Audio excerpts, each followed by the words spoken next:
Hello and welcome to the latest episode of the Talking Tradesman. With me in the studio today, I have Alex from last year's Married at First Sight, a man who I'm sure a lot of you will know from your TV screens. Alex, massive thank you, mate, for giving up your time to come in today.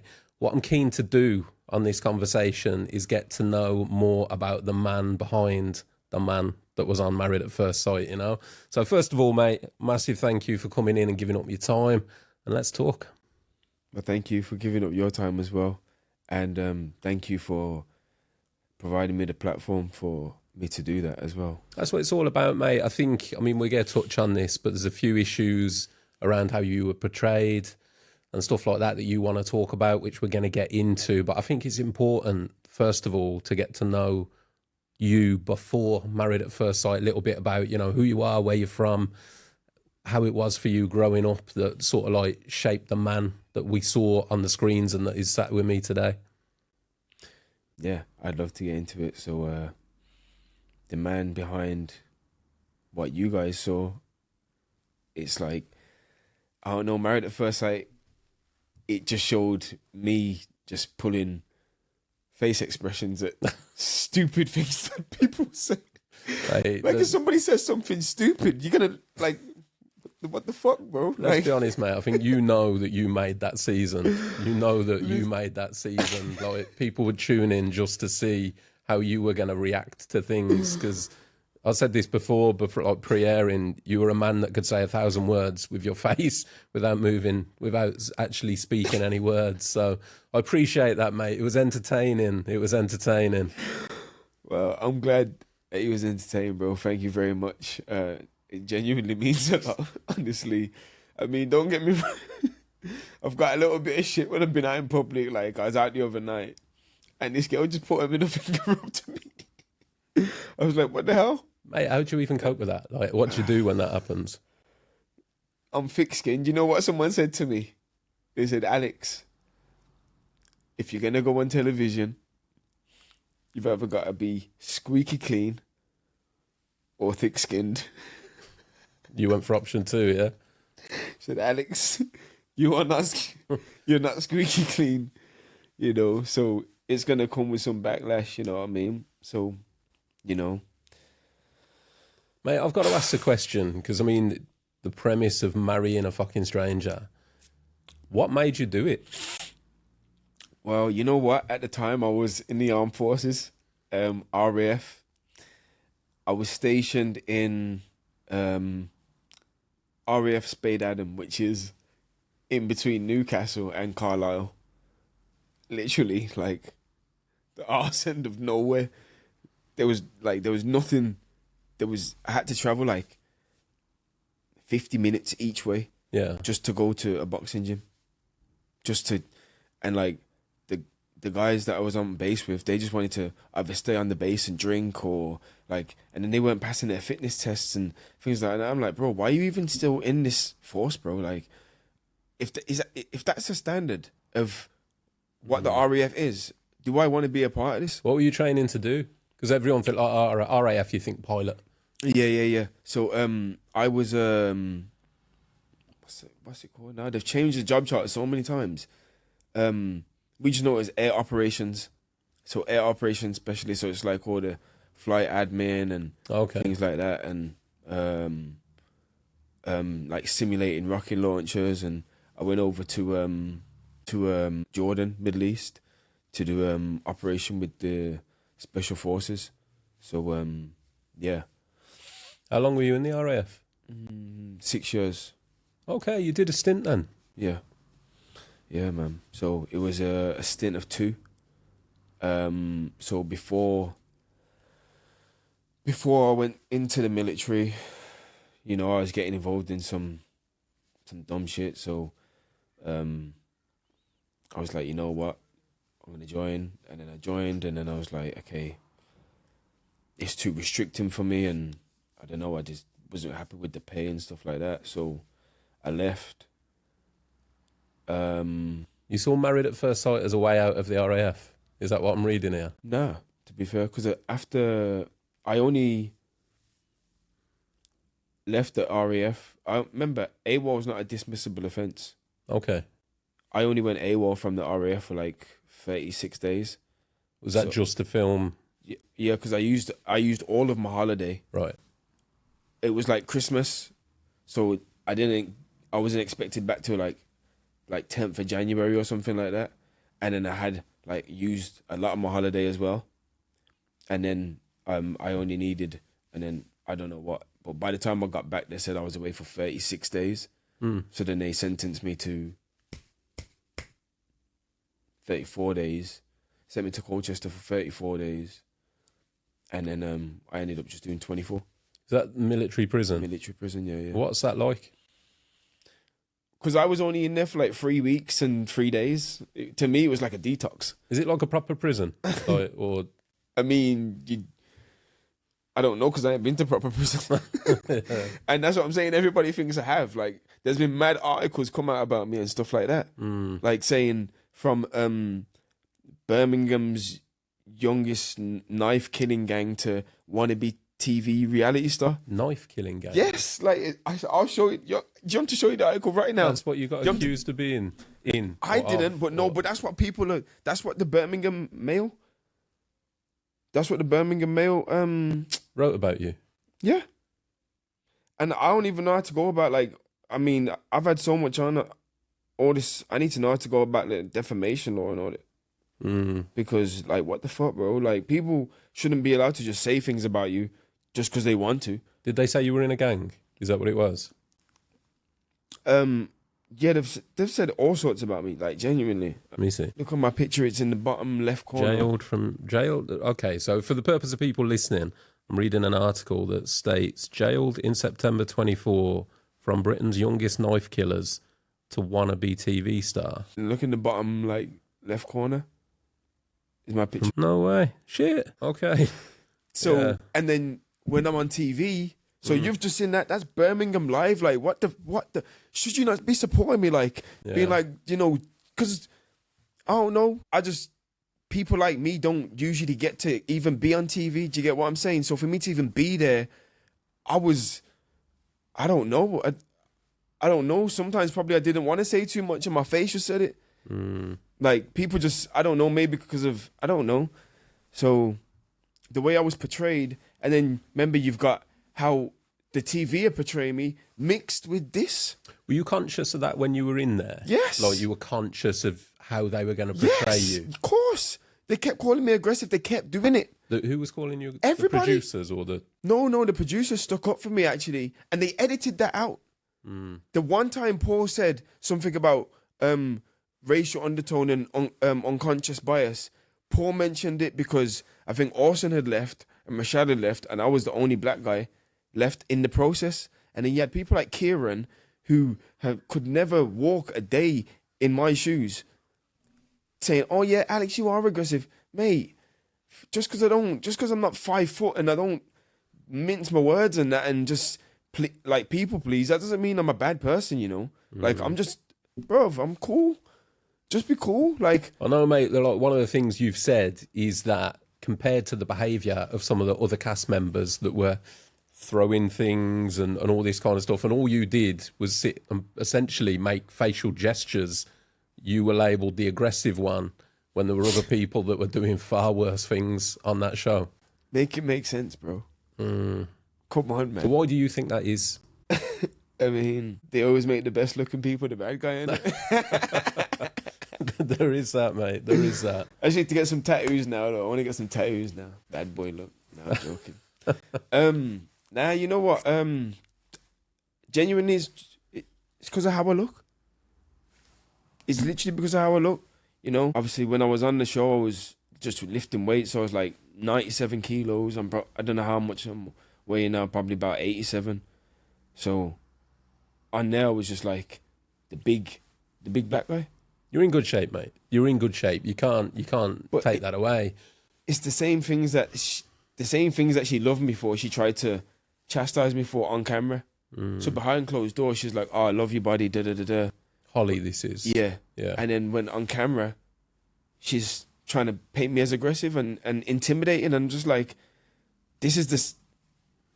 You wasn't intimidated. Like, I don't want to but you wasn't intimidated last night. Do you get what I'm saying? Like, so to me, what the fuck? So he was intimate last night, and then on camera now, oh, he's intimidating? What? Must have been a You knife edge, man. You're trying to make people think you're scared of me, and then you got Birmingham Live and all the Sun and all these things saying these mad things about me. What? So you got the media trying to paint me as bad, and then you got the show trying to paint me as bad as well. So you got pigeonholed as the aggressive guy, and then I would imagine, not to put words in your mouth, but you must have felt on edge about how any action that you took, because apparently your face was enough to be the aggressive guy. I'll take your point, mate. It's a point I agree with. There were other people that did far worse, that got chastised far less. And one of the other issues that I've seen come up a lot is the difference in treatment. Obviously, the men get on that show opposed to the women when it comes to, like, you know, throwing drinks or shouting and screaming. You can't do that as a man. You can't. And I must say, as a man, but I'm thinking now, I have to say it, bro. I have to say it because I have to say, is it as a black man? Because there's other men that done far worse than me. Let's talk about that, mate. So on your season, what did you see go down? So somebody on my season got kicked off or removed from the show or asked to leave the process, however you want to word it. You didn't leave at the commitment ceremony. You had to go quickly. They got removed from the show, but it just... For what reason? Sexual assault. This is one of the men, obviously. Yes. That was removed from the show. Yes. I was away for filming some... Because I actually filmed my backstory halfway through filming Married at First Sight. Okay. So, and then when I got back, a couple had just left. I'm like, what the fuck? What the fuck? Like, and obviously we ain't got our phones and that, so you don't know what going. You get me? So, but that was just brushed. How did you find out that was the reason? Was it like... I speak to the girl. Oh, okay. And everybody knows. But I'm the bad guy, though. I'm the bad guy because I don't take shit from nobody, and I don't bend over, and I'll say it how it is. But I'm not horrible to nobody. Everything bad you saw of me or anything, look at the situation. I was always reacting. I was never like going for somebody. I was always reacting. I agree with that. You know, like, but if nobody don't come for me, I don't come for nobody. So just leave me alone and we're cool. I like to have fun. I don't know why they wanted me to be that guy so bad. Was any of it, do you think, was any of it staged in terms of, were producers manipulating or prompting people to ask you or behave a certain way towards you to try and pull out that response? Yeah, producers definitely do. They do that a little bit, but the thing is, you don't have to do it. So, like, even the wife swap comment, it wasn't actually, the producers said, because the stag was going nicey. They don't want nicey. So there's probably looking at that circle thinking, who could be the bad guy? It can't be Casper. And you put your hand up there. It can't be Casper. You get what I'm saying? Like, you know, Orson's soft. You know what I mean? Like, Adam's a nice guy. You know what I mean? Like, it had to be me. It had to be me. I looked like the bad guy out of that group. So the producer came over to me and was like, asked me to say that. So she obviously thought that you were asked to say about swapping wives. Yeah. Nice. She said, why don't you mention it? What would you do if did it? Or what would you do if you didn't like your wife? So I was like, you know what? But to be fair, with Audrey, like, that's something that I would have asked anyway. But I think even as you saw a second ago, I get, when cameras are around, I kind of blank out. So that's something I would have said anyway. But in that situation, because I had like stage fright, I was kind of just going along with it. I was happy to just be chill and not cause no shit and just... It's a weird thing, mate, isn't it? Because like the thing is, people react as if you have said about your wife that you want a wife swap. But this is somebody at that stage you've not even met. So this was a stranger to you at that point? I don't know you. Exactly. So I ain't proposed to nobody. you can't disrespect somebody you've never met. No. I was literally just saying, if I don't like, I was just saying, if I'm in this marriage with a girl that I don't like, and there's another couple who are in the same situation, and me and that girl happen to have a connection, then we'll go the correct way about it. Do you get what I'm saying? Like, yo, you've been put with a stranger, you don't have to like them. Which has happened before. In fact, it happened on that season, didn't it? Yeah, and it wasn't me. So, yeah. So, but what? But he's not paying no bad guy, and he kissed someone else's wife? Man, get the fuck out of here, man. Get the fuck. Brother, come on. Yeah, you got hung out, mate. Bro. You got hung out. There's man's kissing other man's wife. There's man's getting kicked off for sexual assault. Polly threw a glass at Adam. You get me? She didn't just throw the wine at him, you know. She threw the glass at him. The glass broke on Adam. The glass broke. The glass broke on him. Fucking hell, man. Okay. She didn't get kicked off the show. Yeah. Mate, listen, I mean, They wanted to get me kicked off the show for doing nothing. if you had thrown a glass at somebody, you're gone. I don't even think I raised my voice. I think the loudest I actually got was when I told Sasha that I was going to drive past her in the Range Rover. Mate, I think that But I can't- wasn't even like talking down to her. Like she's like, do you see how she spoke to me? He's a pussy. I'm better than you. That's what made me say that. You know, if you heard, she's like, you little a flea mush. I'm better than you. I'm better than you. I'm like, so in my head, I'm thinking, how are you better than me? Like, how? What does that mean? That's the point, mate. Like what you said earlier, you reacted to what was said to you, but then you get villainized for what you said in response. She called me a pussy. Like, between all the girls, I got called a pussy. I got called pathetic, childish. I'm better than you. I'm a flea mush. You weasel. Come on. Mate, if you could do it all over again, would you go back on that show? Yeah, I would, you know. You know what? And I would do it exactly how I'd done it because, man, I don't care what happens in my life. I'm not living no ordinary life. I'm just having fun out here, man. I'm having fun. And I always said I don't want to live an ordinary life. And when I was in the military was never going to be a 25-year career for me. The military for me was to get me out of the surroundings that I was in. Because you can try and keep changing yourself, but if you're still in that certain environment, you're still going to be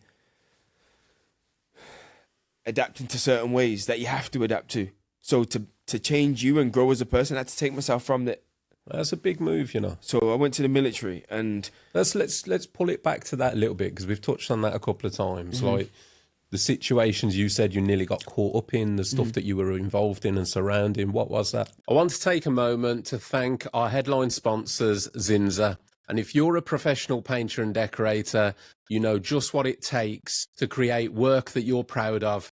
And for over 170 years, Zinza has been there to make that possible. Zinza pride themselves on being the painter's paint, developing the paints and primers that pros rely on to do their best work on every job. That's why Zinza is the mark of a pro. Make sure you check out their new YouTube short film on the Zinza YouTube channel, featuring 3 independent journeys and showing their story on how they became a modern pro. Thanks again to Zinza for supporting the Talking Tradesman podcast and helping us spread the message and raise awareness around mental health in construction and beyond. Let's get back to the episode. so just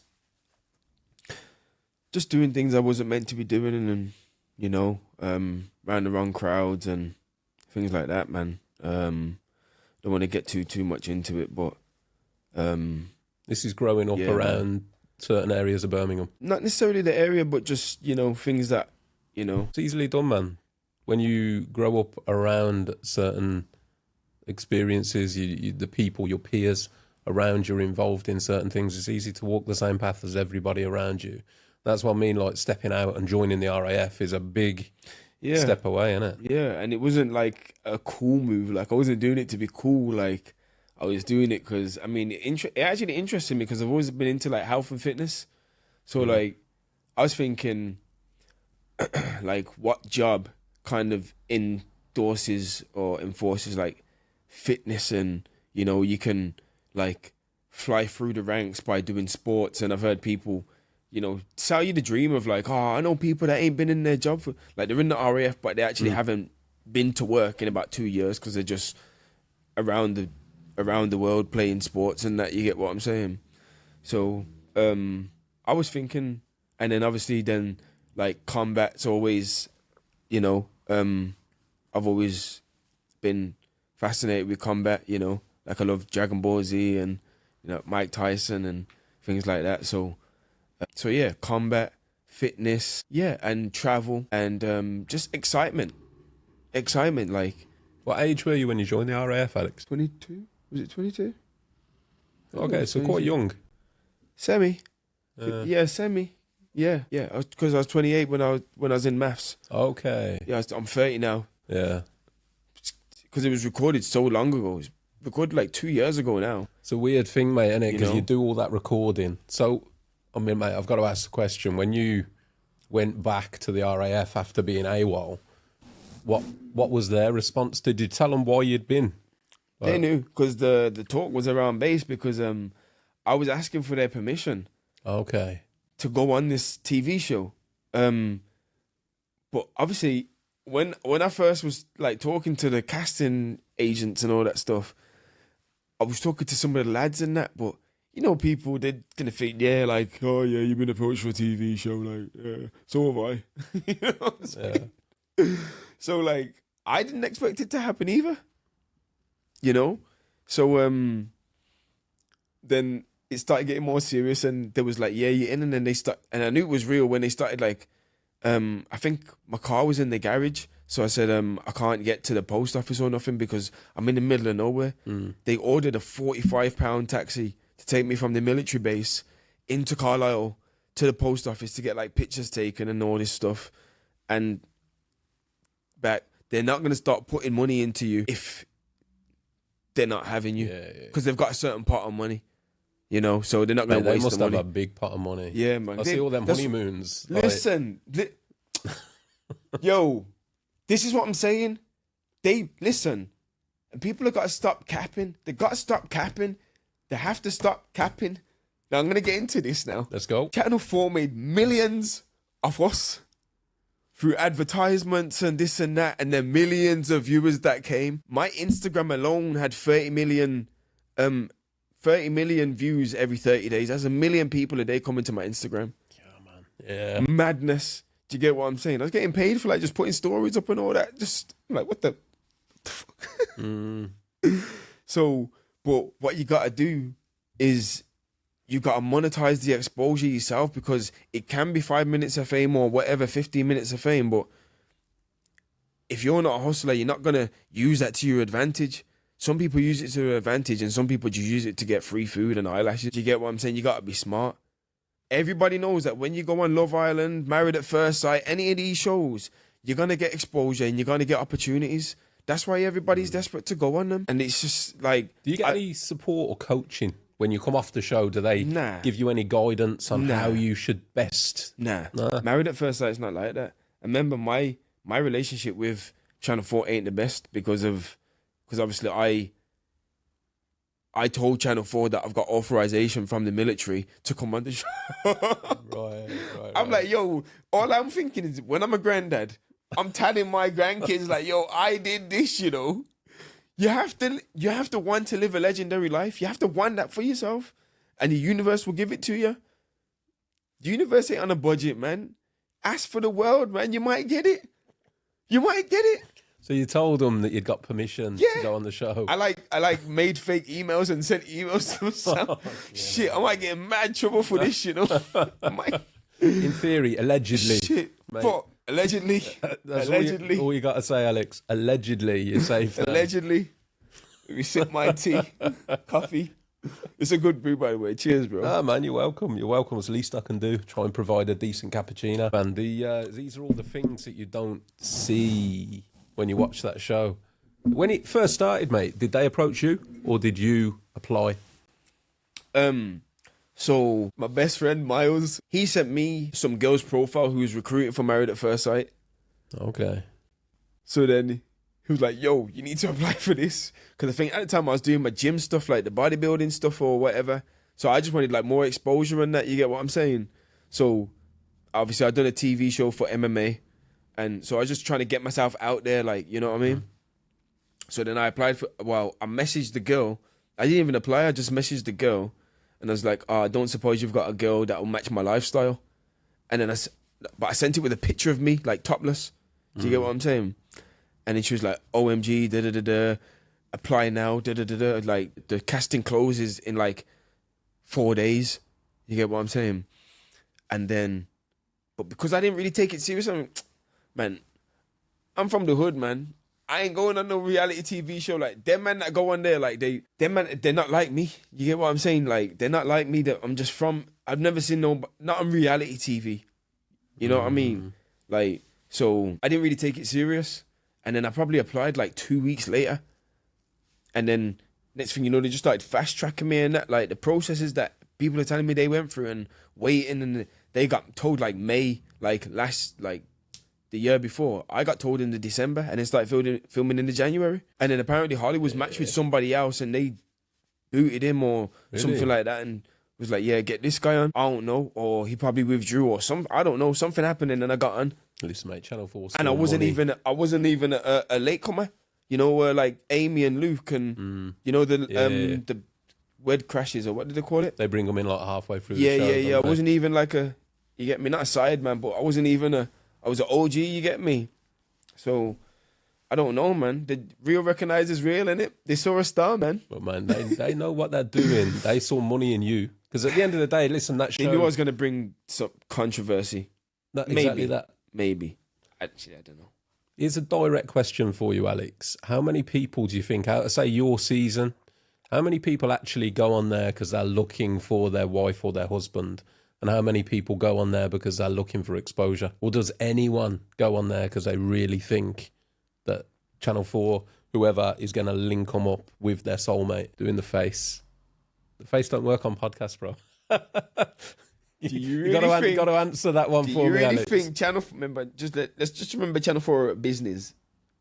Do you really think Channel 4 care about you finding your soulmate? Oh, no, they don't. I know they don't care. So there's your answer then. What I'm saying about the contestants, so the people that go on, is it the right word? Contestants, participants? Whatever.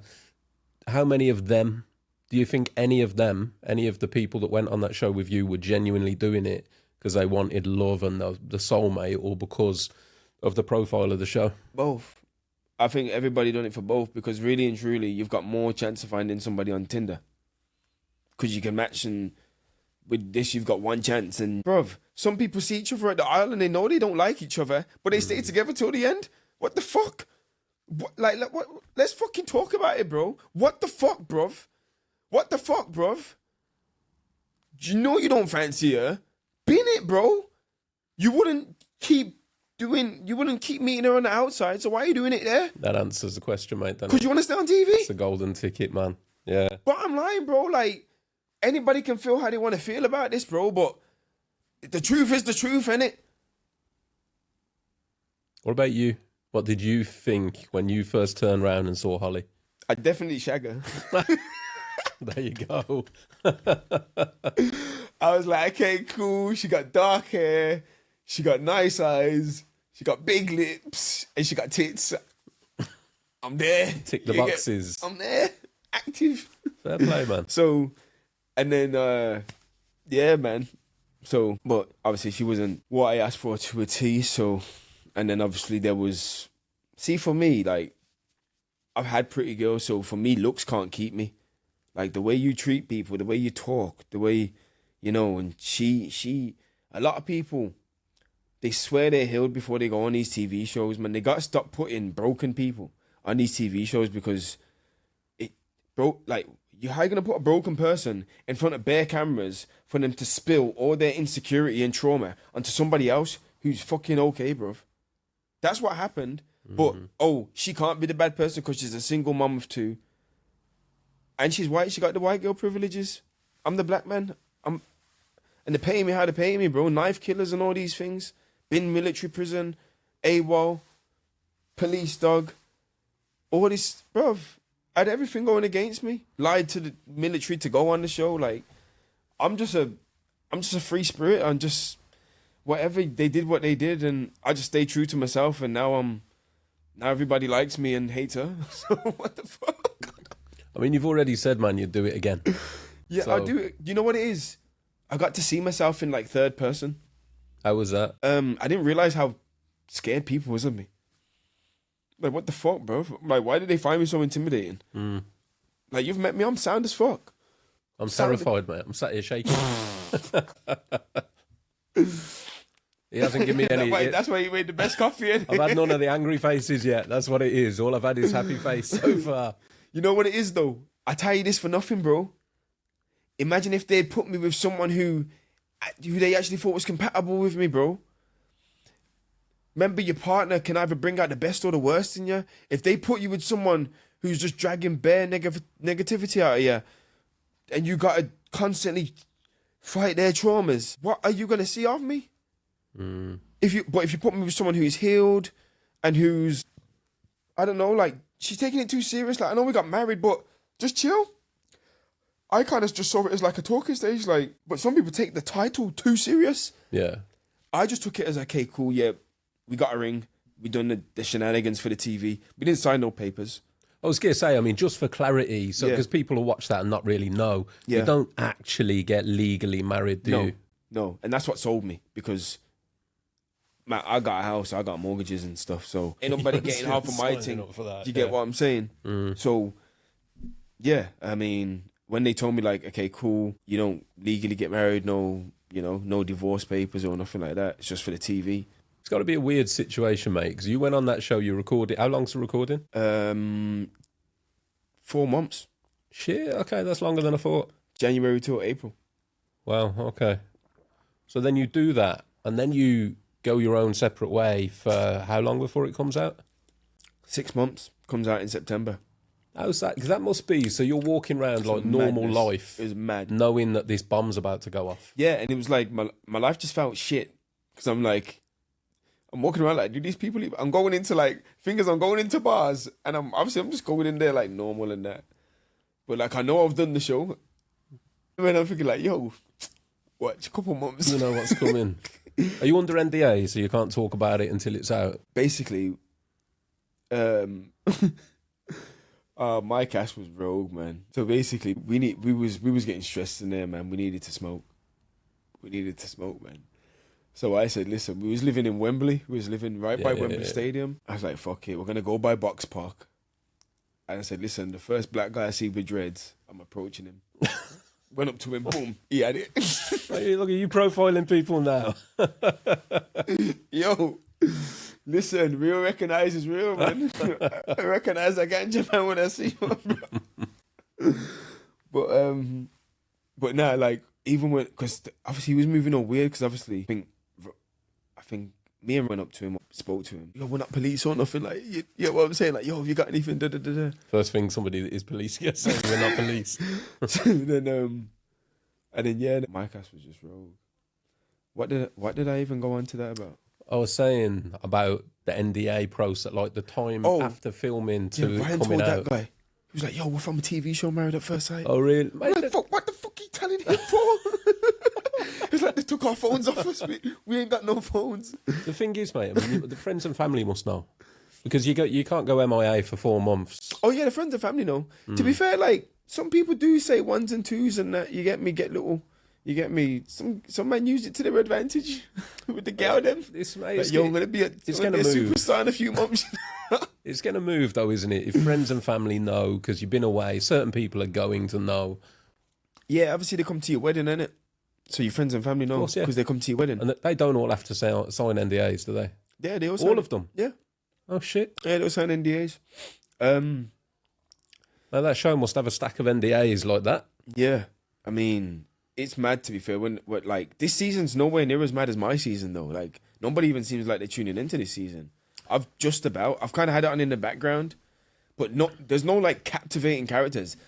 I think the two lesbians are hot, Lee and Leah. The Scouse. Yes. Ones of the Scouse. And yes. To be fair, mate, so my wife's a big fan of Married at First Sight, so we watched maybe the first 10 days, 10 episodes.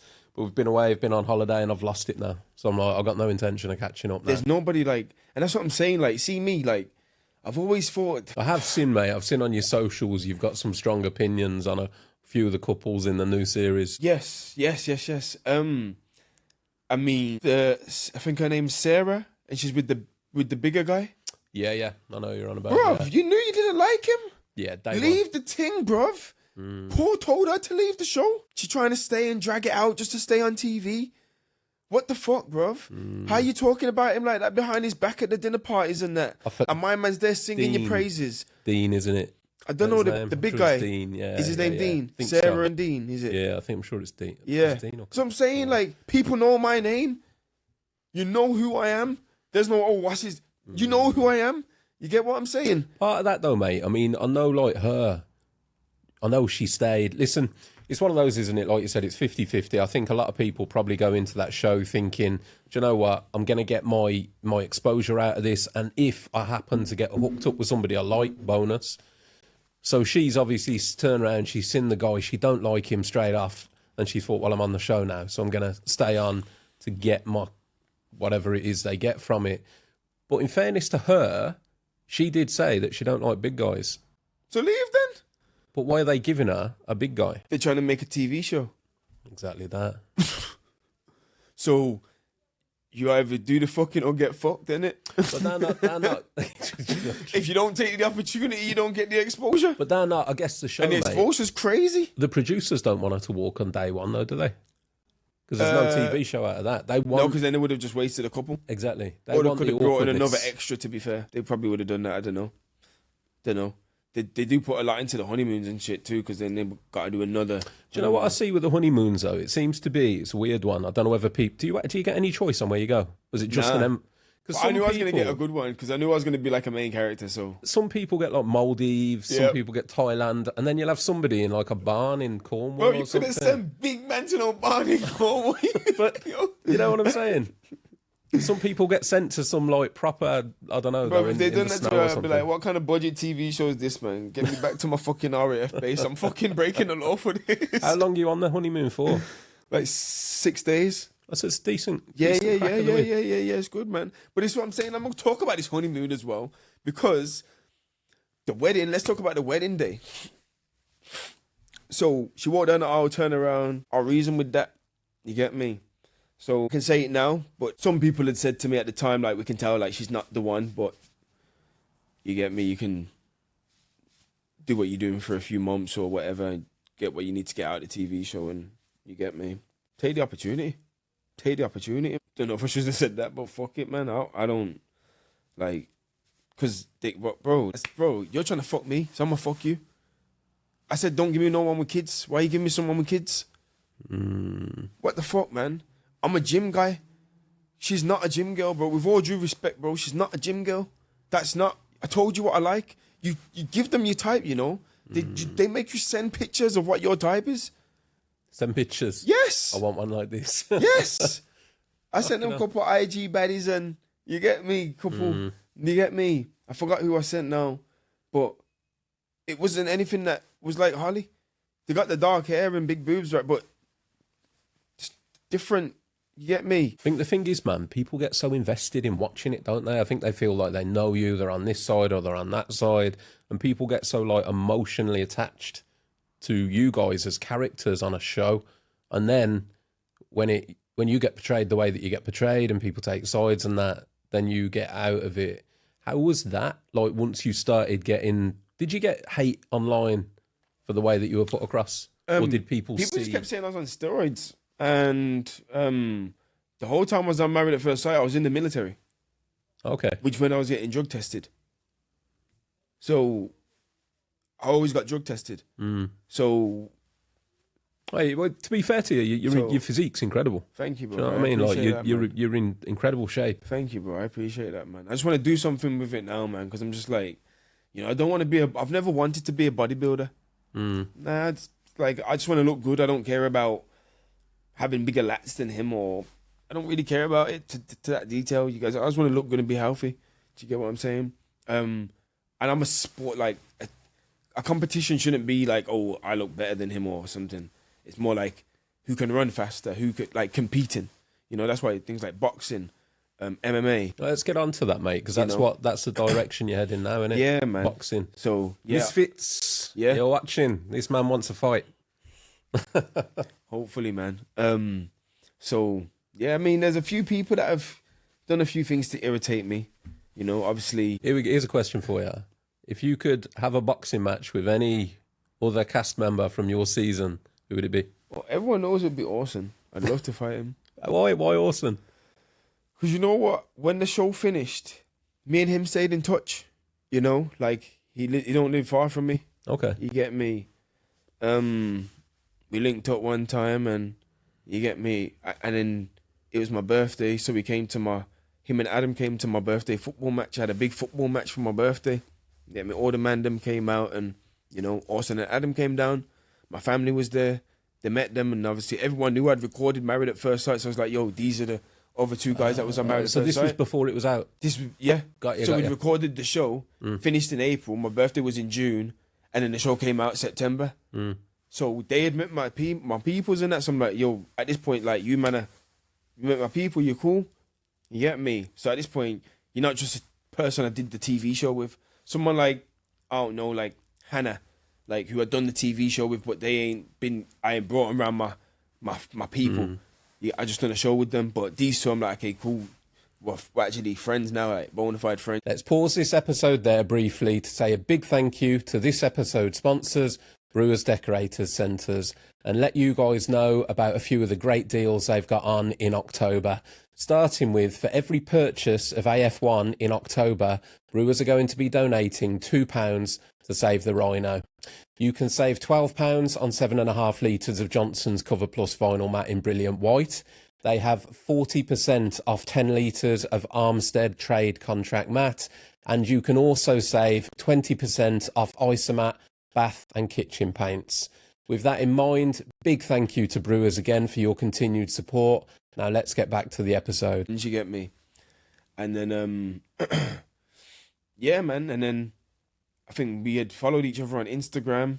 And then when all the allegations had came out about me online, he unfollowed me off Instagram, like stopped replying in the group chat, like just went cold kind of thing, you get me? And I'm just like, swear down. And I'm just like, swear down, innit? Mad. Because I'd never do that. Like, bro, like... You felt betrayed by that? Of course, bro. Of course, man. And that's what this whole thing's about, man. I just constantly being betrayed. And I think that's why, like, now I've got, like, mad trust issues because I don't settle down with girls. Like, but it's not because I want to be a fuckboy. It's just because I'm, like... The women I've been with have been the people to betray me. So nobody can betray me if I don't let nobody close to me. Yeah, deep one, man. Do you get me? The girl I was with for 4 years, who fucking tried to leave her a couple of times. She took overdoses, mental health. I was in charge of her medication, all this stuff. When I went on TV, she fucking came out with bare allegations about me, about bare domestics. And I'm like, bro, I've come home to you overdosing before multiple times. Like, that leaves trauma on me as a man as well, you know. And then fucking when we move on with that situation's over, now you see me on TV, now you want to do all this madness. We've been broken up for like 2 years before I went on TV. Why didn't you do nothing in them 2 years?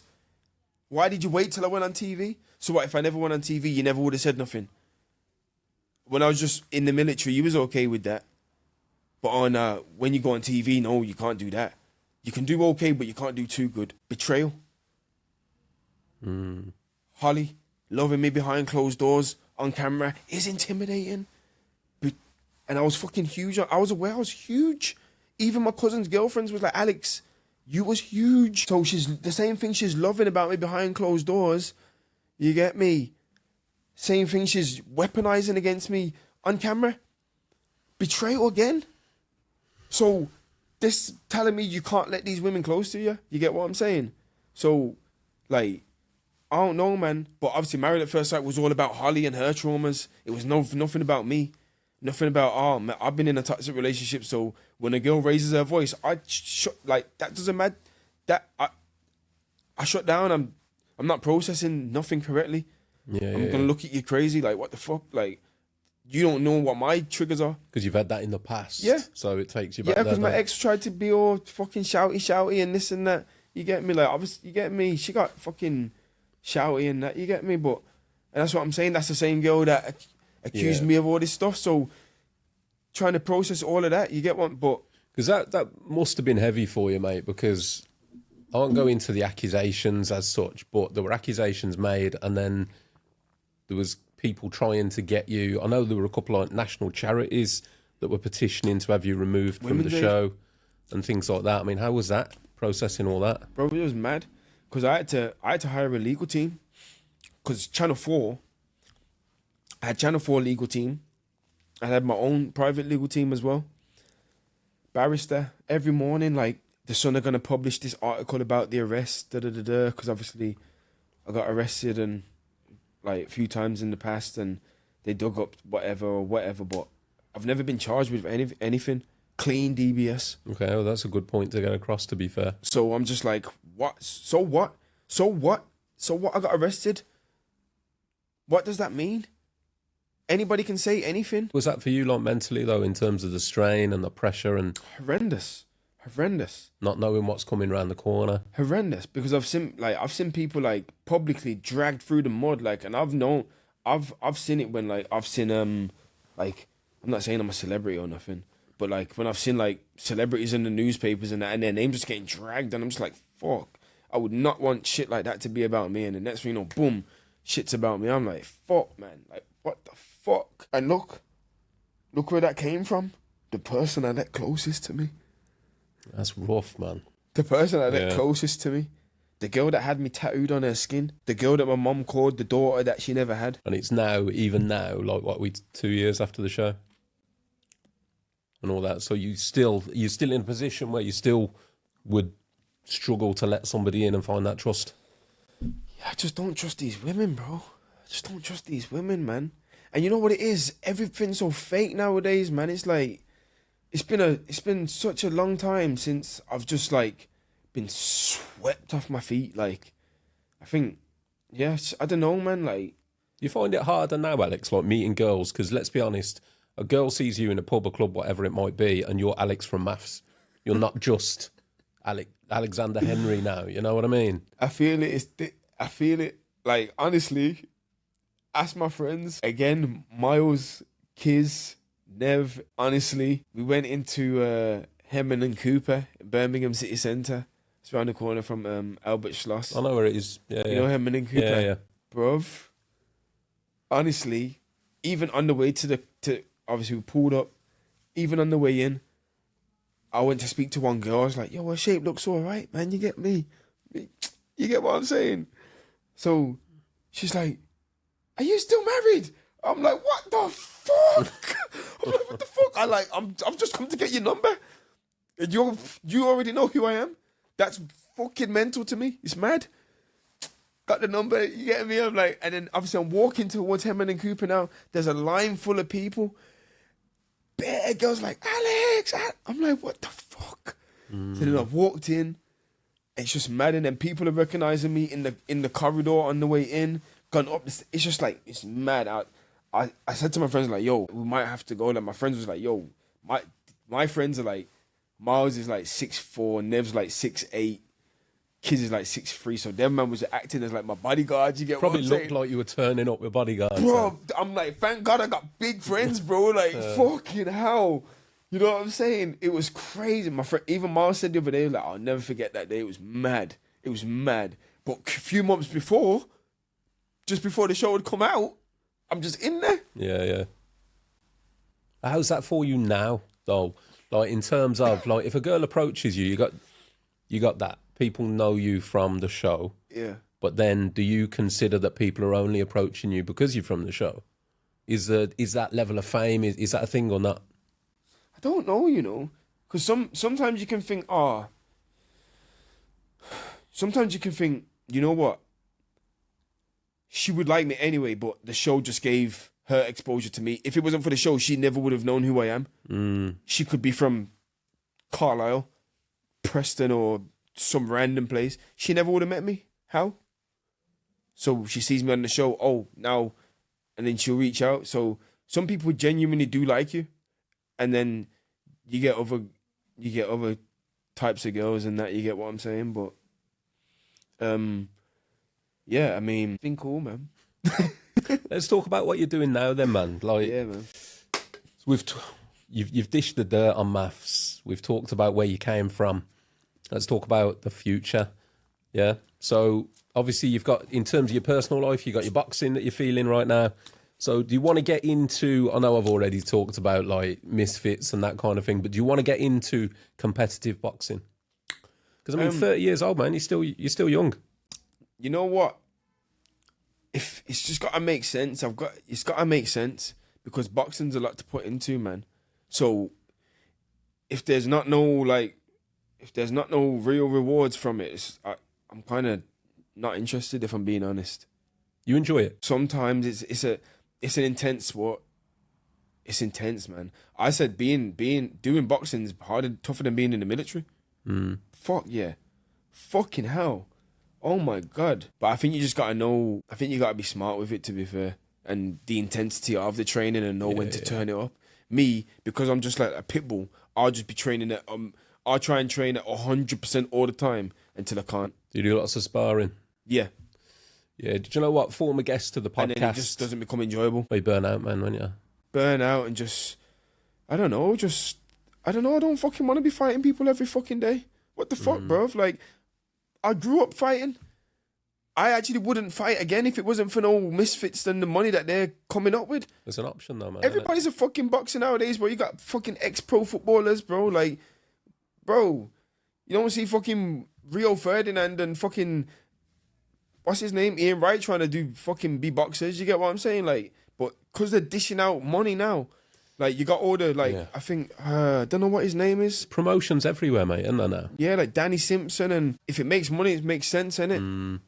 So, everybody's a boxer now. Would imagine, if you were on a card or a promotion, it's going to draw the views. Therefore. People are going to want to see you fight. Some are going to want to see you win, some are going to want to see you lose. A lot of people want to see me get knocked out, man. They want to take the smile off my face. Because remember, like, people try to stand on business on the show, like, oh, he likes antagonist. Like, people talking shit about me on TikTok and that, man. I'm like, honestly, you know what? You know what actually made me the most, like, because I ain't going to lie, that's why I'm a big advocate of, like, men's mental health and that now. Because, bruv, I've never struggled with nothing, bro. But when I was on that show, bruv, if you got the whole world fucking saying them things about you, you type your, like, the Channel 4 like welfare team say don't type your name into TikTok, bro. That's the first thing I done, bro. Yeah, of course. Typed into Twitter as well, or X. You get me? Fucking seeing all this shit, and like the way he looks at people is horrific, and I'd be scared to ask him for some loo roll and all this. I'm like, bruv. Then you got the knife killing shit, and then like all that shit mixed together, and it was fucking a lot, bro. It was a lot. Trust me, You ever put you in a dark place with that? Say that again? Did it put you in a dark place? It took its toll on me still. Took its toll on me still. I must admit, mate, I saw on your socials a while back when I reached out to you, and I saw, because you'd put a post up, I think it was after one of your charity games, about more needs to be done on men's mental health. And that's why I wanted to speak to you, because I thought there's got to be something behind all this. Yeah. You know? You know what it is? Even with the misfits thing, like, growing up, man, we just had to be tough, innit? So, to me, being tough ain't necessarily fun. So, boxing, you just gotta be tough, innit? So, it's like, but I feel like, as a man, you should be tough. You get me?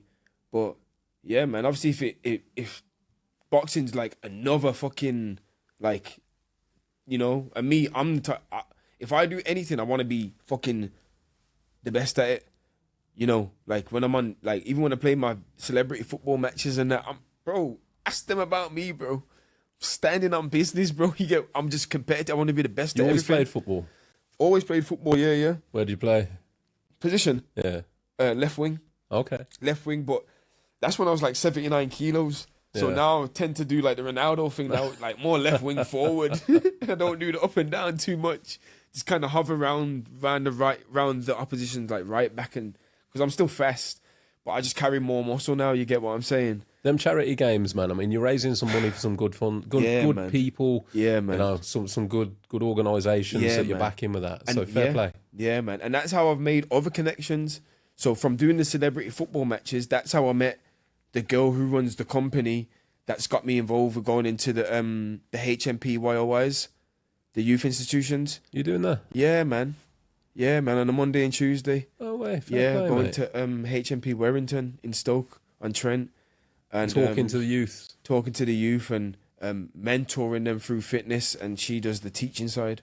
That's cool, mate. So, fair play. Listen, yeah, man. I'm a massive advocate. Anything like that, any paying back, helping others, Yeah, bro. all that shit, mate. And to be fair, when somebody like yourself with a profile like you, alpha male, do you know what I mean? I ain't wrong in saying that, says things like, you know, raising awareness around mental health, more needs to be done, it exists, acknowledging it. Do you know what? Even that, just acknowledging that mental health is an issue, people like you talking about it does so much, because people will see people like you and go, fuck me, if he can talk about it, then I can talk about it. Everybody's got a mental health, bro. Like, you think people just out here walking around like robots? That's what I'm saying. People are actually trying to become their Instagram profile. Like, bruv, you're a normal person going through normal things, living a normal life. Like, stop trying to act. It's too much acting nowadays. That's why there's so much depression nowadays, because nobody's real. Everyone's trying to keep up an appearance or an act. You get me? Like, even, bruv. And that's why they're becoming depressed, because they're trying to live up to an image and live a lie. You don't even like you don't even like doing half the things that you're doing, but you feel like you got to maintain an image, and it's making you depressed, and you're breaking your back and getting yourself in mad fucking situations to keep up. You get what I'm saying? Come on, man. You just got to be real, man. Listen, this is why I started this podcast, because it's rife in my industry. So the building trade's the worst trade in the UK. It's the worst industry in the UK for male suicide. By far. It's you're 4 times more likely as a man, if you work in construction, to take your own life than other industries. But this is one of the problems. Like, you think of most blokes that work in the trades are generally a certain type of person. Yeah, you know what I mean? They're lads. Yeah. And that, again, they're people that struggle to admit something's wrong. They struggle to open up. The bravado, they keep it up there. Yeah, I'm good. When sometimes they ain't. So that's what I mean, mate. Having people like yourself opening up on stuff like that, it goes a long way. Definitely. I've had my battles, man. So if I can, you know, when I'm going into these prisons and that, I was playing badminton with this one kid, just a normal Asian lad. Look like just the Asian lads from, like, just from around the way. Didn't think anything like that he was capable of doing anything mad. Fucking come to find out he's in there for fucking murder. Stabbed someone up like 12 times. I'm like, what the fuck? And you know what it is? Back when I was in school, there was probably a kid just like him, but we weren't carrying knives. So you probably would have just got jumped. Yeah. But because everyone's so scared to get embarrassed, I don't want him to embarrass me, so I'm going to carry a knife. If you try and touch me, I'm going to fucking stab him. That's the mentality. Do you know what, mate? You're right. It's terrifying. So I've got an 18-year-old son, and to the best of my knowledge, I mean, he says it himself, like, he's not had a fight. But his generation don't really fight. I mean, I'm 40 now, so I'm 10 years on you. But I'm from a generation where, not that it was right, but a lot of if you went on a night out in Brum, I'd say probably 70% of the time it ended in a fight before you went home. It was like the end of night ritual, you know? But it was a fight. It was only a fight. That was it. You'd get a slap, and half the time you'd have a beer with the person you were fighting afterwards. But now, like, I spoke to my lad, and he's like, no, don't go down like that, because they're also, the minute a fight kicks off, what's everyone do now? Phones out, video, record. So trying to get embarrassed. If you lose a fight, you get a paste in, you've got 6 or 7 people recording it. Before you know it, you're an internet meme. You know what I'm saying? But now what that's doing, though, is that's causing the kids to carry knives. Instead of having a fight, scrapping it out, they don't do that no more. Yeah, I mean, and that's what I mean, man. I feel like I've never met confident men that's felt the need to carry a weapon, really, unless it's really into some like real, high level gang shit or something. But like, if you know you can handle yourself, you don't. I feel like only pussies carry weapons, really, because you can give the fucking frailest person a fucking knife and they're dangerous now because you can't fight a weapon. Yeah. So it doesn't make you hard because you stabbed somebody, bro. No, of course not. Doesn't make so. Scared people carry knives, mate. Yeah, man. They're scared to get beat up. They're scared to be ashamed, whatever it might be. I've had all kinds of weapons held to me. You have everything. Knife, gun, everything. Are we talking like young days? No, I was on a home leave for the weekend from the military, and I went to a party in like one of the areas I grew up in, like a block party, like a hood party. And to be fair, I was like, I was probably thinking like I shouldn't be here, but I was chilling. I was there, and then fucking at the end of the party, just fucking gunshots just went off, and everybody scattered, and fucking one of the guys that got out of the car, he fucking, I don't know if they was looking for somebody, but he put a fucking revolver to my head, and what happened next, it wasn't up to me, innit?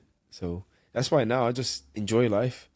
Like, this is what I'm saying. I've been fucking mauled by a police dog, bro. Yeah, mate, you showed me the scar. That ain't... You know? I said it looked to me like you'd been slashed. It's a German Shepherd as well. Like, I lost movement in my arm and everything. I lost, like, feeling it. Show it up to the camera, Alex, if you can. Oh, it's gone over to yours. It might... I'll stop talking. It'll stop coming to me. You're talking to your mic. Should I talk? Yeah, if you're talking to your mic, it should cut to your close-up. Yeah, you can see that on camera now if you're watching. It's cut away now, but it looked like a slash. And a dog did that. That's a police dog.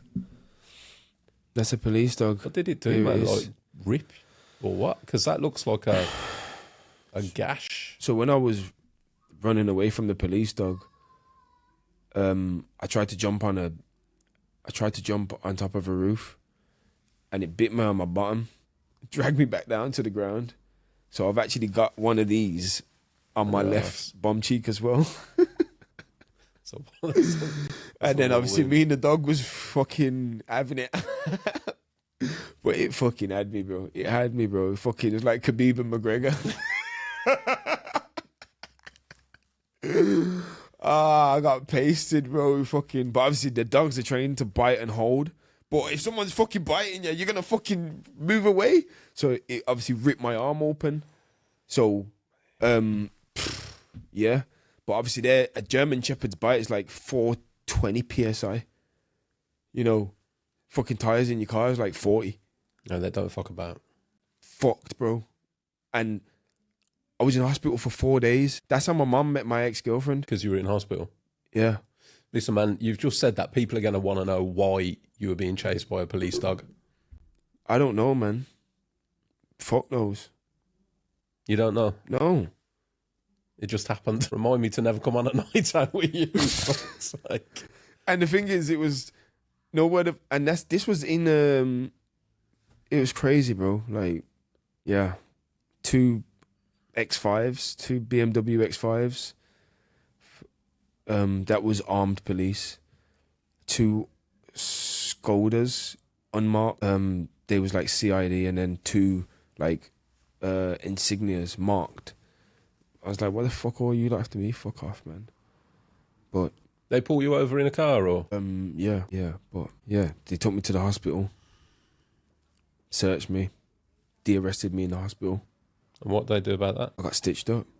There's compensation, apologies, like, how does that even work? They said you shouldn't have ran from the police dog. Because they only let the police dog off when I ran. Right. So, but fuck knows why you've got a dog there for me anyway, and fucking armed police as well. And they was saying like, yeah, I mean, speak to my solicitor, or no, you know what? I don't even know if I should put this in, but... No, you don't have to go into anything you don't want to, man. I had I'm going to say, fuck it. I had a court case for something. It's all good now. And my lawyer, so my ex has tried to take me to court and stuff like that. And my lawyer, obviously, I took her to the cleaners. She didn't get nothing on me. Walked out with nothing. Trying to take all kinds of things, non-disclosure agreements, non-molestation, Oh, right. non-molestation, saying to fucking, you know, put restrictions on me, and they told her to fuck off. You know, my lawyer even put forward like Mr. Henry has probably got a case of PTSD, not like from the relationship he's been in, from the way that everything happened when he was on TV. Like, you know, think about the relationship I was in, like somebody trying to attempt to take their life multiple times. You know, you saved their life multiple times, your family take them in. She didn't really speak to her family. She lied to me about who she was. Like, and then obviously going on TV, and then how it's portrayed on TV, and then all the things that came off the back of that, the allegations, etc., etc., police dog bites, you know, all kinds of things, man, leave you with trauma. My lawyer put forward a case of Mr. Henry is probably living with some sort of PTSD. Do you get me? Like, and it's like, because we're men and and obviously I'm from, I don't know, we call it the hood, innit? Like, we don't really do mental health. We don't really speak about it in them kind of environments. It's not really a spoken about topic. Like, you don't be going around the man them saying, oh, man's mental health, but it's something that we probably should. And it's, you know what it is? It's mental health's worse now because, like, there's more exposure, and comparison is the thief of joy. So because everybody's got access to iPhones at 8 years old, people's daughters have iPhones at young ages. They can compare themselves to girls their age, from that age. Yeah. I wasn't comparing. The only thing I was comparing is myself to the man them that had beards in school. I still ain't got a beard now. What the fuck? You get me? But like, I weren't looking, like, you get what I'm saying? You could live, you could be a kid. Yeah, man, I take your point, yeah. There's truth to that, Alex. There's been studies done, and there's like a trajectory. It's a horrible subject to talk about, but like suicide rates in teenage girls were going along like steady, and then the minute Facebook was invented, they just spike. And that was Facebook however many years ago when it first came along. There's a massive correlation between the invention of social media and suicide rates in young people. It's the devil, man. They leave this here. Yeah. So social media, it's people are selling their soul for it, and that's why I'm just coming on here and I'm talking my things, because like as I said, got kicked off the show for sexual assault. Fucking Polly threw a glass at Adam and didn't get removed from the TV show. Sasha called me a pussy. Holly called me every name under the sun. Pointed in my face. Talked down to me. I got told I'm better than you. All this. But who's the bad guy? And you know what it is? I get it. I've come from where I've come from. I get it. I give off threatening energy. I probably do. But you only need to be threatened by it if you're my enemy. I give off a strong presence. You get what I'm saying? It's just, I don't know, you can be around me, you can just know, okay, it's cool, like, just leave him alone and it's cool, you get me? Like, I don't know, like, I'm just, I don't know. They didn't need to be threatened by me unless you're trying to do something bad to me. Why would you be threatened by something you have good intentions for? Like, you know. I get that, man. I hope you feel that you've had the chance to set the record straight on that, in fairness, because I take your point. I take your point entirely. This is one of the reasons why you look at that quickly, why I was interested in getting you on, to be fair. I always feel that there's more behind the surface. Mm-hmm. And like I say, with some of the stuff I've seen you posting, I thought, you've got a story to tell. You've got something beyond what went out on TV to talk about. Yeah. And like as I said, to be fair, another thing I can tell you about is on that show, so you know me, I'm a rebel. So on the show, obviously they confiscate your phones off you. Security are following you around, like when you're in the apartment blocks, and they make sure you're in your apartments by like 10 p.m. and things like that, and you can't have more than 4 in an apartment, and the security will literally come and knock your door. Like, they come around and just knock people's door constantly, and you can't have more than 4 people in your apartment. But because as a grown-ass man, that must have been tough to process. It was a mad thing still, but you know you're doing a TV show, so you know there's things you gotta give up. And that's what I'm saying. Like, when Holly tried to pull the mom card certain times, I weren't even hearing it because, like, you knew you had kids before you went on the TV. You knew you was gonna have to leave them for months. So why are you doing it then? If you actually want to find love, you don't need to go on TV for it. So you want it to be on TV then, innit? That's very true, mate. Yeah. And then I get called out. I'm the bad guy because I said the truth. Where's the line? What I just said? You wanted to find love. There's many ways you can find love. Mate, yeah, you're making a very good fucking point, to be fair. You didn't need to leave your kids for 3-4 months and go to London for it. So you wanted to be on TV. But then they'll turn around and say, I don't want to be on TV, I came for love. You chat shit. Man's getting kicked off for sexual assault and that. It's getting cropped out. Shush. Shush. He got invited to the reunion. And like the little Channel 4 parties and that. I didn't get invited to them. Because I obviously the military stuff, but I'm like, mate, okay, I get it. Okay, cool. But you shouldn't be inviting him either. If any one of us should be going, it should be me. I didn't do no foul shit. I'm a rebel, innit? Fuck the military. I'm living my life. You get me? To be fair, mate, can you go into the details of what happened there? Because it's a big thing to say. The military? No, the sexual assault kicking off thing. Can you go into the details? Because I think the problem with sexual assault is it's such a broad umbrella, isn't it? And people are going to be wondering, like, fuck me, what they do. If not, we can leave it there. Yeah, we'll leave it there. That's cool. That's cool. If anyone wants to clear it up, I'll put it out there. If anybody wants to clear up the story, they can clear up the story, innit? You get me? Obviously, I weren't there. Yeah, of course, man. So, but the show saw fit to remove somebody. Exactly. Reason. But who's the bad guy? Man's a doing up. How do you feel about being painted as a bad guy? Like, is that a tag? Is it a tag you want to drop? Or is it like... You know what? In the end, everybody loves me now. Like, when I said people thought I was a dickhead from the wife swap comment, I'm like, bro, firstly, I got told to say that. That was my scapegoat, though. I was like, I could, but fuck it. I took it, though, because it's something that needs to be asked anyway. So, and then obviously they labelled me a red flag because I said the wife swap thing. So... just from the start, I said just things going against me. I mean, to be fair, nobody wants to see nobody's interested in, like, one thing about me. The commitment ceremonies, it's like an hour per couple. Is it? Yes, and you only see like 4, 5, 7 minutes of it. Yeah. We're in there for like 10 hours in a day. Like, but when, like, sorry guys, sorry in advance, apologies in advance. I'm sorry, but I'm just talking now. I'm and I'm saying, you lot saw it live. You saw it live. I'm not lying, but there were some couples that were just boring to me. Kieran and Christina, they were just too like lovey-dovey, and that was boring. And then he wouldn't shag her because he had a cold sore or whatever, and then it turned out to be fake, or I don't fucking know, whatever. I was like, this is boring.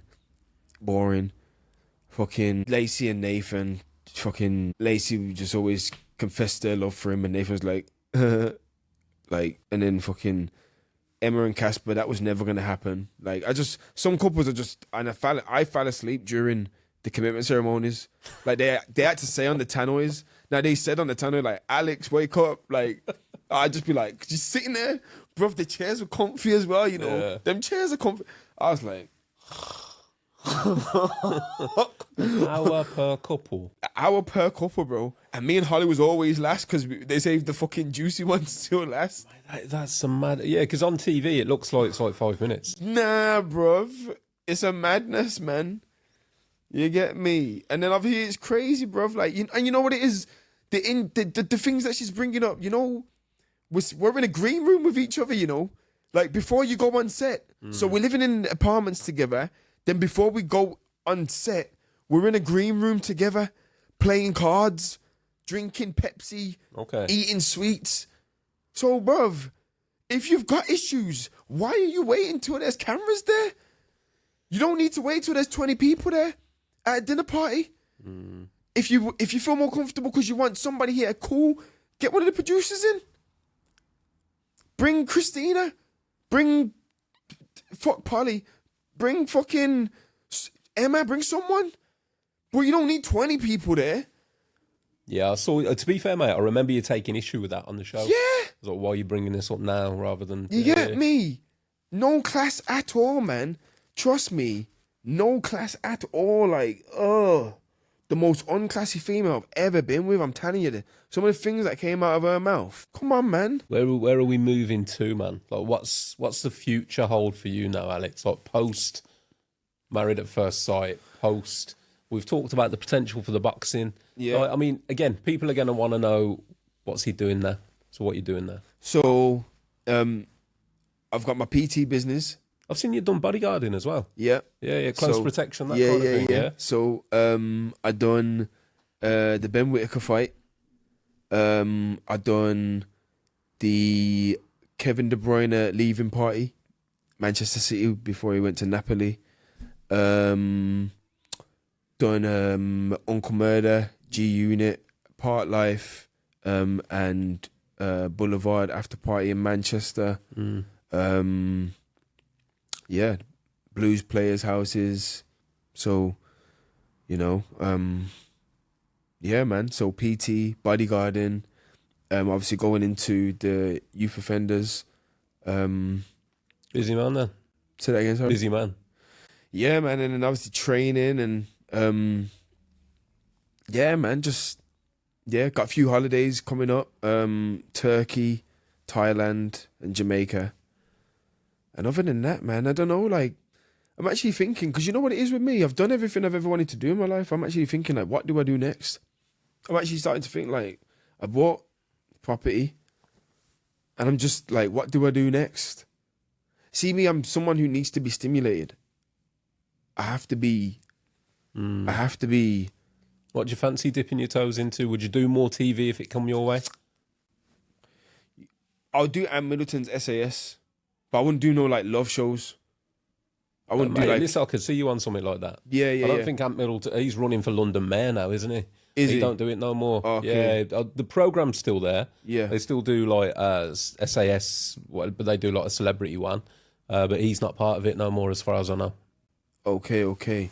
Yeah, something like that. I wouldn't do Love Island. Like, I'm not into like I don't care about that stuff. That's what the check says on it, though, mate. If they're paying, yeah. If it pays, then you get me. But like I'm not like thirsty for fame. Never was. You get what I'm saying? And I think that's probably what happened for me, because I wasn't thirsty for it. A lot of people, they gag for it so hard. Honestly, the shit I see on social media now is horrendous, man. Honestly, it's horrendous. People just trying too hard. It's just, I don't know, man. I'm glad I grew up when I did. We grew up in a generation where you played out with your friends. And 1,000,000%. I've said this so many times. I'm so glad I was born when I did. Because last generation that didn't know smartphones.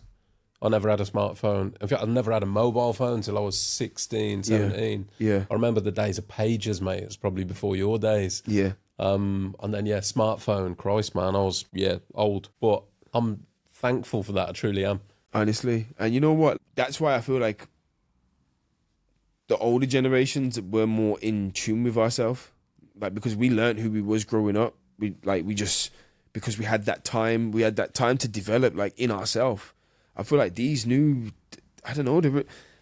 I don't know how much time they're getting to actually know themselves. And I don't even want to touch on subjects like, I don't know, but like,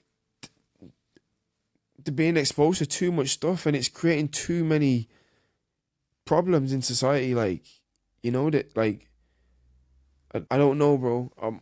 I'm a Christian, and it like, I don't know. I don't know if I should say it on a podcast, bro. You get me? I don't know if I should say it on a podcast, bro, but... No, that's cool, man. There's certain things that, I don't know, bro, like... Let's just say it, I don't know. They're being exposed to a lot of things. I don't know why. I agree with that, mate. I agree with that. It's a scary world for the new generation now. Because the problem is as well, they're like the experimental group, like, because there's not generations that have gone through before where you can go, when you're exposed to social media from the age of this, you end up like this when you're in your adulthood. Because this is the first generation coming through that have lived from like 2-3 years old, that they can get on TikTok, So people are making content out of their babies and stuff. Like, what the fuck, bruv? I'm like, Mom, put me the fuck down. Get the camera out of my face. Bruv, and there's like, ain't there like 6 genders now? It's a dangerous subject to go on to, but yeah. Crazy, bruv.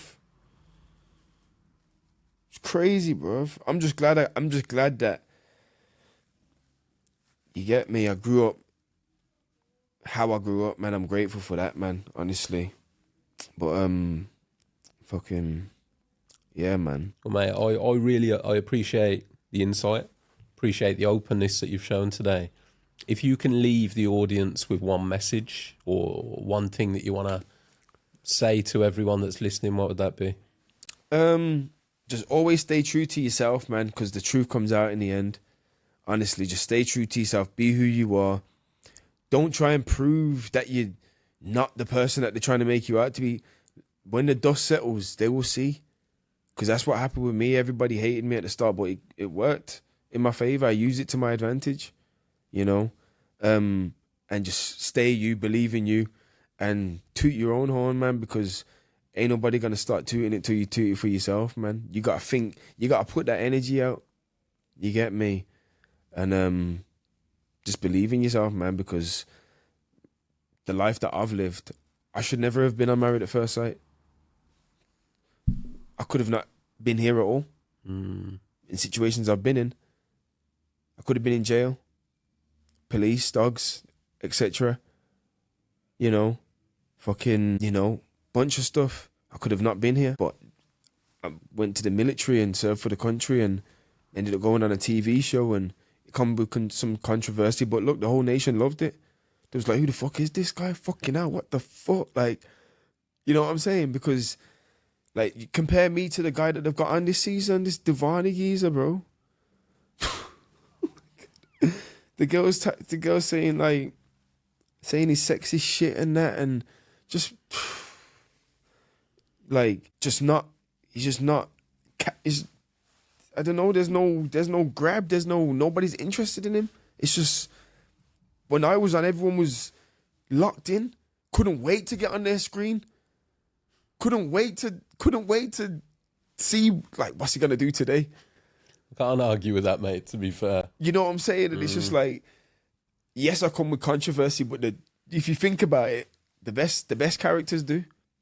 And it's crazy because people see me as a character, they don't see me as a person. That's why I wanted to sit down with you today, mate. I wanted to get into that, who you are. But I go, and that's what I'm saying, and that's why I try and do what I can, because mental health, trust me, it's a real thing, man. Keep that up, man. Keep that up. Trust the work me. you're doing in the prisons, the promoting of mental health, the work for the charities, mate, that's what I respect. So, all respect to you for doing that and keep it up, man. Because that's what will make a difference in this world. So, Definitely. yeah, appreciate that, man. And Let's again, get a coffee one day, man. Yeah, man, 100%. Definitely. I'll come to one of them charity games. Yeah, definitely. Mate, when there's one in like Telford or something like that. Oh, is that? Telford ain't too far. Yeah, there was one the other day, but I couldn't make it because I was working.